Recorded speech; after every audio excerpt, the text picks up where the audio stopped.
Okay, so I want you to picture this. It is 845 AD, and the most powerful empire in the world is watching 120 enemy ships row straight into the heart of their capital. Yeah, and we're talking about a capital everyone thought was completely safe, right? Exactly. And the wildest part is, instead of firing a single arrow or, I don't know, rallying their armies to defend their holiest city, the defenders they pay them.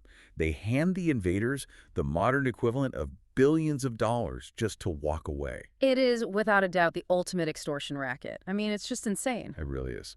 So welcome to our deep dive today. We are looking at 52 years after the raid on Lindisfarne.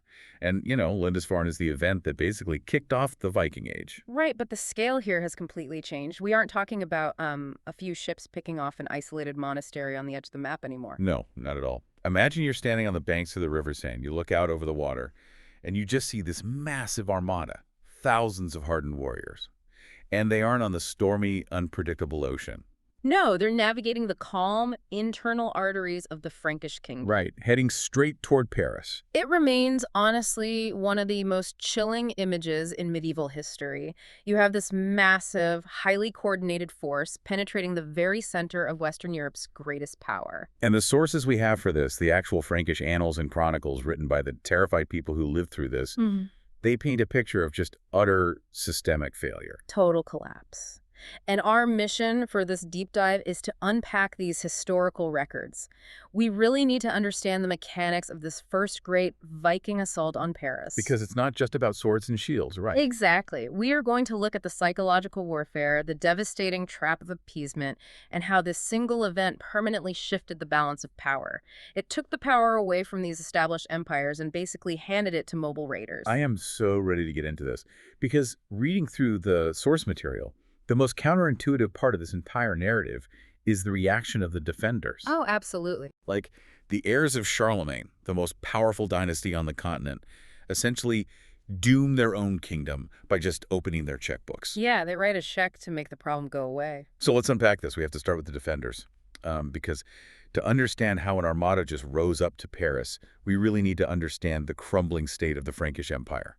Right, because if you look at the kingdom under Charlemagne around, say, the year 800 AD, it's described in the sources almost like an impregnable fortress. Right. That is a highly accurate way to visualize it. Charlemagne had built this unified, centralized, and honestly terrifyingly efficient military machine. We are talking about an empire that stretched across modern-day France, Germany, and Italy. It was the superpower of its day. It was. And the thing is, Charlemagne actually anticipated the Viking threat. Wait, really? He saw them coming? Yeah. Before he died in 814, he took active defensive measures. He established coastal defenses, a strong naval presence. I mean, the Carolingian dynasty, the royal family line that Charlemagne brought to its peak, projected absolute authority. So if a fleet of 120 longships had tried to row up the Seine during his reign... Oh, they would have met a unified wall of Frankish steel. It wouldn't have even been close. But by the 840s, we aren't looking at a fortress anymore.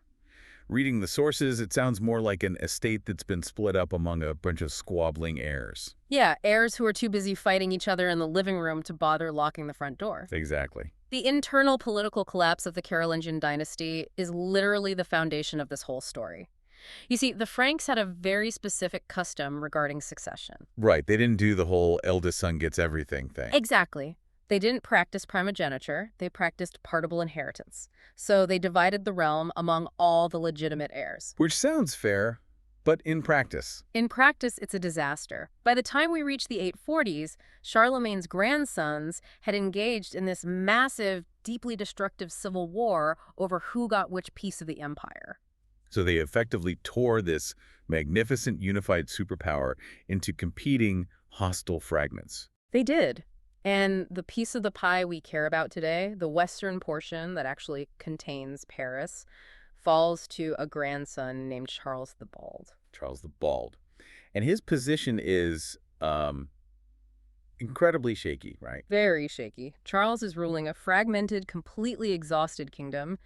His resources have been totally depleted by fighting his own brothers. So he's broke and tired. Broke, tired, and his nobles are restless. They're constantly calculating whether they should support him or rebel against him. Oh, wow. So there's no loyalty? Very little. And crucially, he doesn't have a standing army waiting in barracks. He has to rely on these untrustworthy nobles to raise troops. Right, so there's no strong, centralized authority that can quickly mobilize a unified defense anymore. Exactly. The fortress walls are crumbling from the inside. I'm trying to picture the Viking perspective here. It's almost like they were apex predators. Oh, totally. It's like if you watch a nature documentary and the wolves are tracking a massive herd of elk, they don't just throw themselves at the strongest, most alert buck. No, they wait. Right. They look for the herd to scatter. They look for the animal that is separated, distracted, and limping. The Vikings looked at the heirs of Charlemagne and basically saw a massive cray animal that had deliberately injured itself. The timing is immaculate. You have to understand, the Vikings did not create the weakness of the Frankish realm. The Franks did that to themselves through their civil war. So the Vikings just capitalized on it. Yes, they possessed this brilliant, almost supernatural instinct for spotting that weakness and exploiting it. The collapse of Carolingian unity and the Viking assault are entirely intertwined. So the fragmentation of the empire was literally the prerequisite for the Vikings to succeed. Exactly. They stepped into a geopolitical vacuum with absolutely deadly precision. Which makes me wonder about, like, the intelligence gathering. How did they know? That's a great question. Was there a specific mastermind who had the strategic brilliance to look at the mighty Frankish kingdom, map out the internal divisions, and coordinate 120 ships to sail right into the trap? Like, do the sources actually give us a name?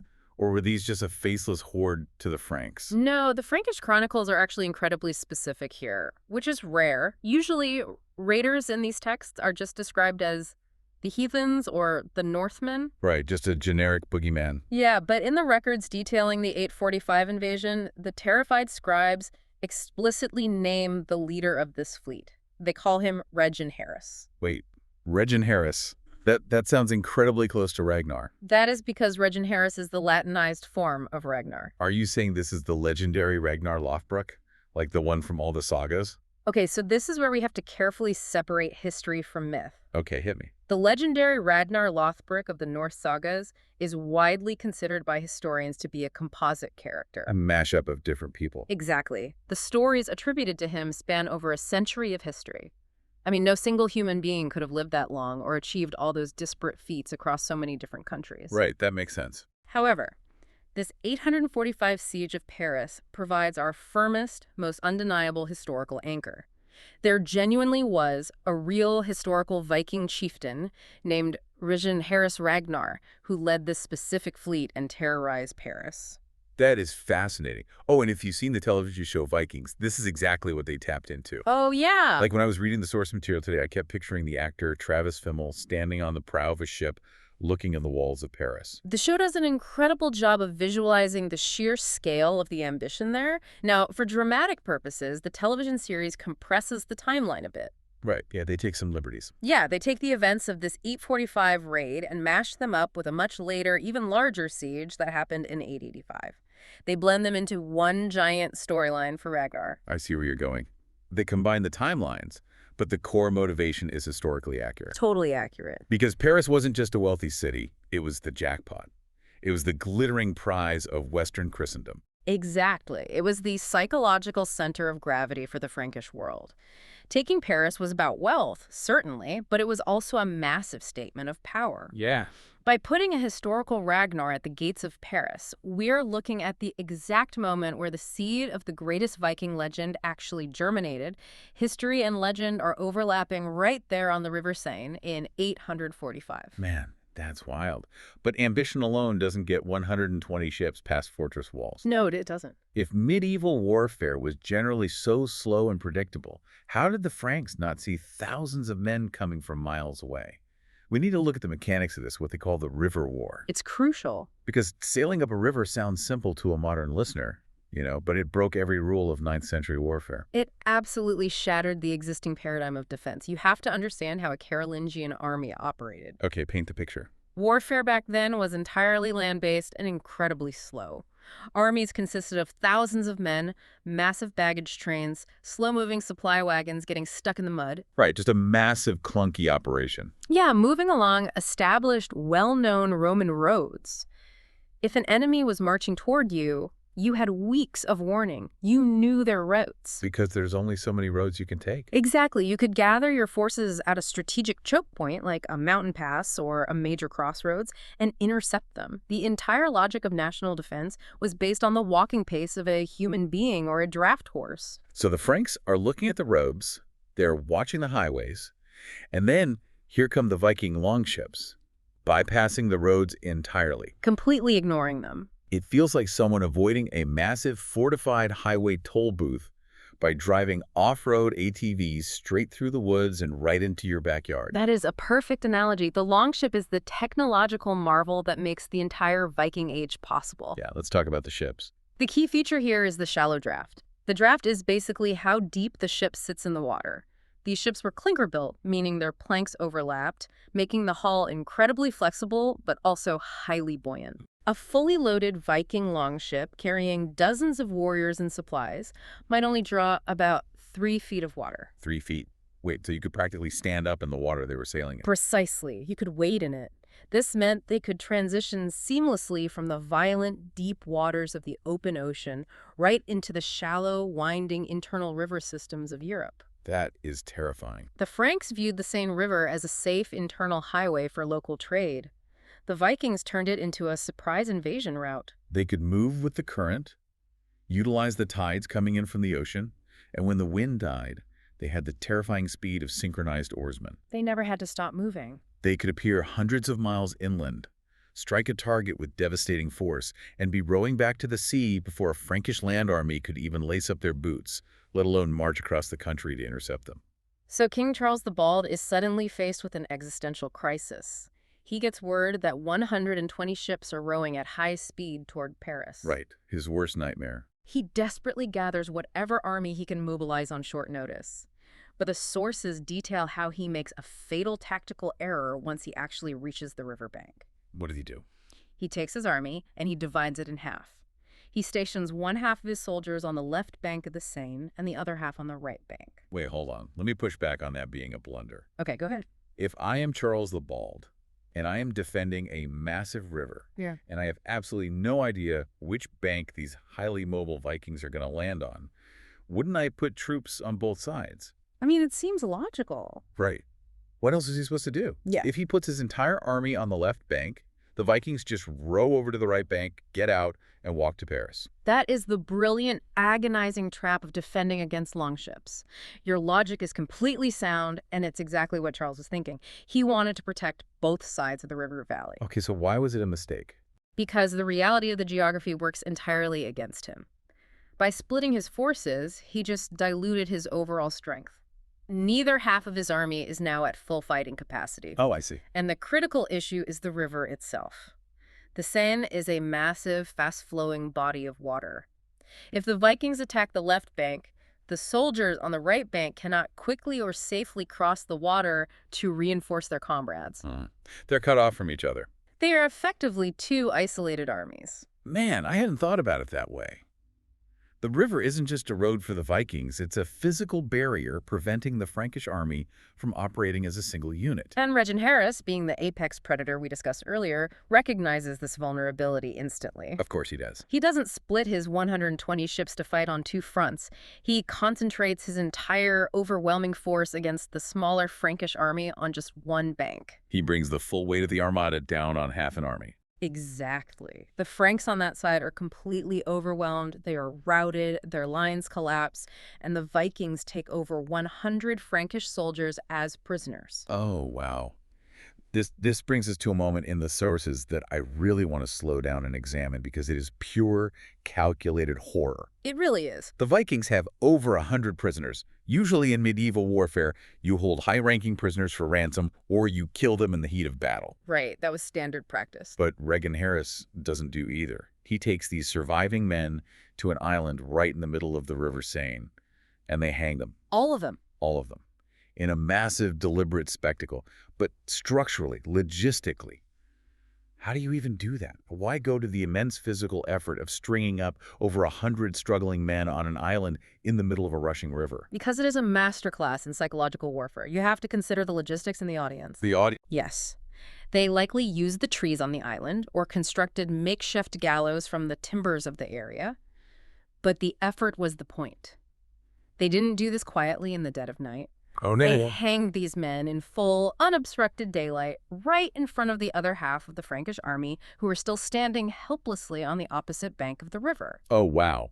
Just imagine that. You are a Frankish soldier on the other bank. You just watched half your military get wiped out. You can hear the screams. Yeah. And you are standing there, physically unable to swim across a rushing river in full armor to stop it. The Vikings understood that terror is a weapon just as potent as a broadsword.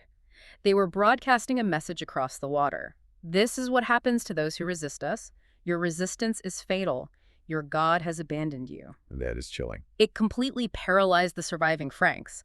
But there's also a profound religious dimension to this mass execution that we have to factor in. You mean beyond just executing enemy combatants? Hanging had a specific cultural meaning for the Norsemen, right? Yeah. Yes, absolutely. In Norse mythology, hanging was explicitly associated with a sacrifice to Odin, the Allfather. Okay, break that down for us. Odin is heavily associated with the gallows. He famously hung himself from the world tree, Yggdrasil, for 9 nights to gain cosmic knowledge, the runes. Right. By hanging these Frankish soldiers en masse, Ragnar and his men were almost certainly performing a mass human sacrifice, a blot. They were dedicating the souls of their enemies to their pagan god, right in front of a Christian army. That is devastating. It's not just a military defeat, it's a theological humiliation. Exactly. You're watching pagan invaders ritually sacrifice your friends to a foreign god, and the heavens aren't opening up to stop them. Psychologically, the Frankish resistance just evaporated on that riverbank. Charles the Bald's remaining army is broken in spirit. And with the army paralyzed, the path to Paris is wide open. Ragnar and his fleet just keep rowing. They reach the city. And we need to set the scene here, because the Paris of 845 isn't the sprawling, heavily fortified metropolis of stone that we picture today. No, not at all. It was centered mostly on the Île de la Cité, an island in the Seine, with settlements spilling onto the banks. The old Roman walls were in a state of severe disrepair. So it wasn't a fortress city yet. No. But what Paris lacked in impenetrable stone walls, it made up for in staggering wealth. And jackpot. It was home to some of the richest, most prestigious abbeys and churches in the entire Christian world, like Saint-Germain-des-Prés and Saint-Denis just outside. And these weren't just places of worship, right? Right. These places functioned almost like banks. They were stuffed with the accumulated generational wealth of the empire. We are talking about gold, silver, jewel-encrusted reliquaries holding the bones of saints, massive tapestries, and illuminated manuscripts bound in precious metals. And the timing of this arrival is incredibly deliberate. The sources point out that Ragnar timed this sack of Paris to coincide precisely with Easter. Yes, a calculated strike during the holiest, most spiritually significant season of the Christian calendar. It's just twisting the knife. You aren't just taking our wealth, you are desecrating our holiest days. Yeah. You are walking into our most sacred spaces at the exact moment we are supposed to be celebrating the resurrection. And you are proving that your iron swords are stronger than our prayers. It's a complete violation. They pillage the city. They loot the abbeys. And Charles the Bold is completely trapped. His army is beaten. His kingdom is fractured by civil war. And now these raiders are literally carrying the wealth of his greatest city out the front doors of the cathedrals. Charles is faced with an agonizing decision. It's a dilemma that leaders across Europe would grapple with for the next 2 centuries. What are his options? Well, does he fight a protracted, bloody war of attrition against a highly mobile, terrifyingly brutal enemy, knowing full well that while his army is distracted, his own brothers and cousins might march in and steal his throne? Right, he's fighting a war on 2 fronts. Exactly. Or does he find another way to make the problem disappear? He chooses the other way. He decides to pay them. Yeah. But the number, I'm looking at this number in the source material, and it's staggering. He agrees to pay Ragnar 7,000 pounds of silver and gold to leave. Yeah. 7,000 pounds. That is not just a lot of coins. That is literal tons of precious metal. It is an almost incomprehensible figure for a 9th century economy. Let's break down the logistics of that, because in an agrarian society where coined silver is the absolute principal form of wealth, and a normal peasant might handle, a few silver pennies in their entire lifetime. If they were lucky, yeah. Raising 7,000 pounds of silver means draining the economic lifeblood of a nation. Completely. Yeah. To raise that kind of capital, Charles the Bald would have had to institute ruinous taxes across his entire territory. He would have had to command the abbots and bishops to strip the treasure from their altars. Wow. The logistics of gathering it are horrifying for the defenders. They were literally melting down sacred church relics, the gold crosses, silver chalices, the casings that held the bones of their most revered saints. Just melting it all down into chunks. Yes, stripping the royal coffers bare, weighing out massive piles of raw hack silver and coins. They're dismantling their own holy artifacts, destroying their own local economy, just to hand it in heavy sacks to the very people who just murdered their soldiers, hanged their friends, and desecrated their city. Yes. It has to be the most staggering humiliation. I can't imagine the resentment from the nobles who had to pay for this. Oh, it was deeply unpopular. But we must look at why Charles made this decision objectively. Okay, play devil's advocate for him. It's very easy from our modern vantage point, sitting comfortably centuries later, to call it cowardice. But from Charles's immediate short-term perspective, it was cold, rational political calculus. Because of the Civil War. Right. He was fighting off family rivals. He was managing a crumbling, unstable state. A long war with the Vikings might have cost him his throne or his life. Paying them off was the path of least resistance. So it was just triage. It was an expedient, short-term fix to make a catastrophic problem go away today so he could focus on surviving tomorrow. I mean, I see the terrible logic in you're drowning, you grab the first life preserver you see, even if it's covered in spikes. Right. But by doing this, by handing over 3.5 tons of silver, Charles the Bald accidentally created the ultimate business model for his enemies. He bought himself a temporary peace, but he set what historians call the Danegeld trap. And this is where we really see the long-term geopolitical catastrophe of appeasement. Danegeld literally translates to Dane payment. Dane payment. When Charles handed over 7,000 pounds of silver, what lesson did he actually teach the Viking world? He taught them that raiding the Frankish Empire wasn't just possible. He taught them it was the most profitable venture on the face of the earth. Precisely. Put yourself in the shoes of a young Viking chieftain in Scandinavia. You gather a fleet, you navigate down a river, you win a relatively quick battle against a divided army, you loot a wealthy city. And then, as if the loot wasn't enough, the most powerful king in the Western world comes out and hands you 7,000 pounds of pure silver just to say goodbye. Just to leave. The return on investment is astronomical. Why would you ever do anything else? Why would you go back to farming rocky, freezing soil in Scandinavia when you can just sail to Francia, do a little bit of fighting, and get paid a king's ransom to leave? Exactly. It stops being a risky military gamble and transitions into a highly reliable, incredibly lucrative business model. Wow. The Danegeld of 845 was essentially the greatest marketing campaign the Viking world had ever seen. Word spread across the north. It announced to every young Norseman with a sword and a place on a ship that the Frankish kingdom was open for business, their defenses were weak, and they were paying top dollar to anyone who showed up. And the most tragic part, and this is what makes it a trap, is the physical movement of that wealth. Where does that 7,000 pounds of silver go? It doesn't just evaporate. Right. It flows back north to Scandinavia. And they don't just bury it in the ground, though. As the sources note, archaeologists are still digging up Frankish silver hoards in Sweden and Denmark today. They do find them all the time. But they use it as capital. It becomes seed money. That 7,000 pounds of silver finances the next generation of raiders. Right. It pays for more timber, which builds larger, more advanced fleets of longships. It pays for better iron, which equips more men with stronger swords, better spears, and impenetrable mail shirts. Man. So the Franks were quite literally financing their own future devastation. Exactly.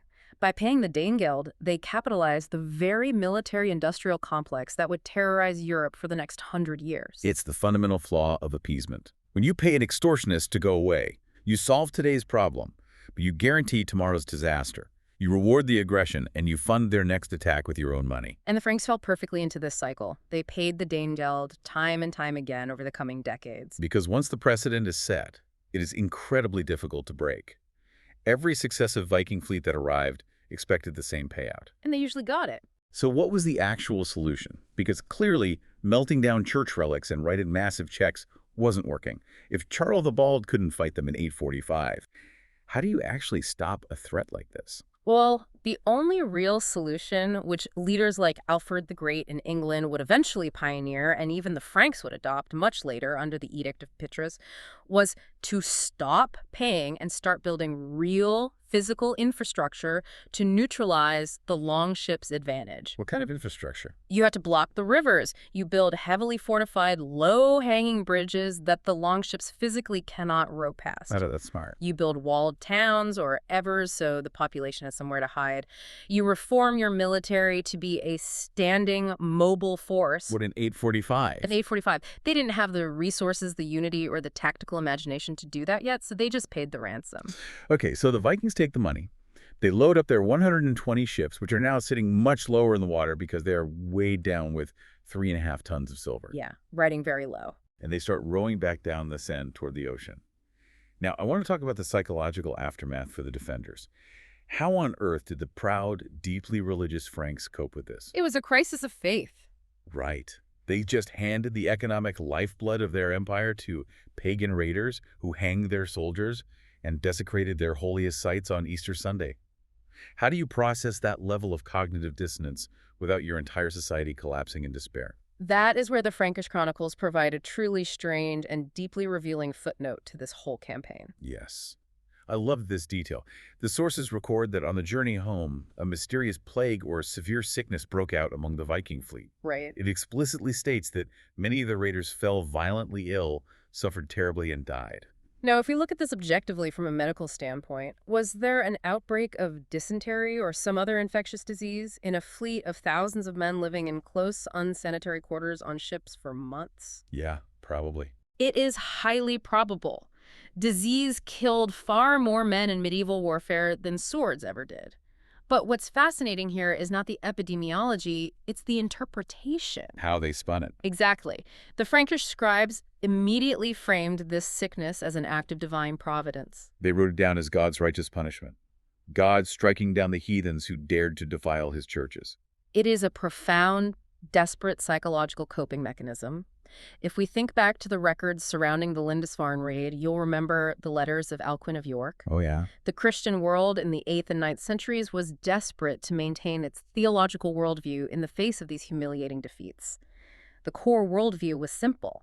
God is all-powerful, God protects the faithful, and the wicked will eventually face divine justice. But then 120 ships row right past your defenses, sack your holiest city on Easter, take all your silver, and sail away rich and victorious. Right. That completely shatters the worldview. If you are a monk writing this down, you desperately need a narrative that puts God back in control of the universe. That is exactly the function the plague story serves. It allows the defeated Franks to say, yes, they humiliated us. Yes, they took our silver. But heaven balanced the scales, God had the last word, and the pagans suffered. So it didn't matter if it was just normal dysentery. Right. Whether the plague was real, exaggerated to make the Franks feel better, or entirely fabricated, it served a vital cultural function. It is a poignant look at a humiliated people grasping for dignity and cosmic justice in the aftermath of a total systemic failure. Wow. So if we pull back from the river, from the tons of silver, and from the year 845 AD, what does this all mean? Let's look at the massive footprint this single event left on history, because the sources point to several monumental long-term shifts that happened as a direct result of this siege. We can really boil it down to 4 major shifts. The first major shift is the sheer scale of escalation. Right. The 845 siege proves definitively that the Vikings had evolved. They moved from picking off isolated, undefended coastal targets like Lindisfarne to striking directly at the urban, economic heart of the greatest kingdom in the West. It proved unequivocally that the geography of safety had changed. Nowhere, no matter how far inland you lived, was safe from the longships anymore. The ambition permanently expanded. And tied directly to that is the second shift, the economic drain, what we call the Danegeld trap. The business model. Yes. By paying the aggressor, Charles the Bald set a deadly precedent. He proved that raiding was a highly lucrative venture. It enriched the raiders, emboldened them to return, and created a vicious cycle that bled the wealth out of Europe for generations. Literally funding the very armies that would continue to terrorize them. Exactly. Now, the third shift we have to emphasize is the role of political disunity. We cannot overstate this. Right, the Civil War factor. The Viking Age was driven just as much by the fragmentation and internal squabbling of Charlemagne's heirs as it was by the strength of the Norsemen. The Vikings were brilliant opportunists. They thrived because the Carolingian Empire was too busy fighting civil wars over inheritance to defend its own borders. So if the Franks had been united... If they had been united, the Viking Age might have looked very different. Man. But the fourth shift, the one that really connects the historical dots for me, the one that makes my jaw drop, is where this all ultimately leads. The road to Normandy. It's the ultimate long-term consequence of the events of 845. Explain how we get there from here. Well, this exact pattern, endless river raids, the Frankish inability to catch the mobile longships, the continuous bleeding of national wealth through Danegeld payments, eventually forces the Franks to realize that their strategy is suicidal. They realize paying them off isn't sustainable. Exactly. Decades later, they're forced to try a radically new, desperate tactic. If you can't beat them in battle, and you can't afford to keep paying them to leave, you pay them to stay. Wait, you give them land? Yes. The 845 raid is the first major step on the road to the year 911, when the Frankish King Charles the Simple will grant a powerful Viking warlord named Rollo a massive tract of land at the mouth of the River Seine. That is wild. The deal is essentially, you can have this territory, just protect it, and stop your cousins from sailing up the river to sack Paris again. That land becomes known as the land of the Northmen, Normandy. And Rollo's descendants, these settled French-speaking Vikings, eventually become the Normans, who, fast forward to 1066, cross the English Channel and completely conquer England. That's the one. So the raid on Paris in 845 is literally a domino that knocks over a chain leading straight to the Norman conquest. History is just incredibly densely connected. It truly is. The ripples from the oars on the Seine in 845 can be felt for centuries. Well, we've covered a massive amount of ground today. For you listening, just think about the journey we took. We started with the sheer psychological terror of the Vikings hanging prisoners on an island in plain sight, just to break an army's will. Yeah, a really dark moment. We looked at how clinker-built, shallow-draft longships turned safe internal rivers into terrifying highways of vulnerability. And we unpacked the agonizing, impossible political trap of melting down holy relics to hand over 7,000 pounds of silver to an enemy, knowing full well it will only buy you a temporary peace. And if there's one final, provocative thought to take away from all the sources we've examined today, it is this. Let's hear it. The ultimate tragic irony of 845 is that the massive wealth the Franks so eagerly surrendered to make the Vikings go away became the exact capital the Vikings used to ensure they would eventually stay forever. Wow. They used Frankish silver to transform themselves from opportunistic river raiders into the Normans who would completely reshape the political map of Europe. That just blows my mind. And that brings us to the end of our dive today. But if you ever want another deep dive, there is so much more to this story. Next time you want to dive in, we're going to look at 885 AD, the Great Siege of Paris, where an even larger fleet returns. But this time, the city refuses to pay. This time, they fight. Until next time.